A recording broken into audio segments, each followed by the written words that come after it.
We guide you through how to fix Apple Pay card disabled.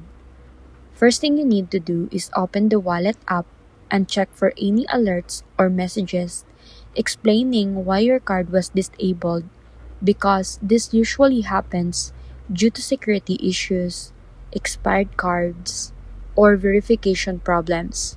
Next, confirm that your card is active, has sufficient funds, and that all personal details match your bank records.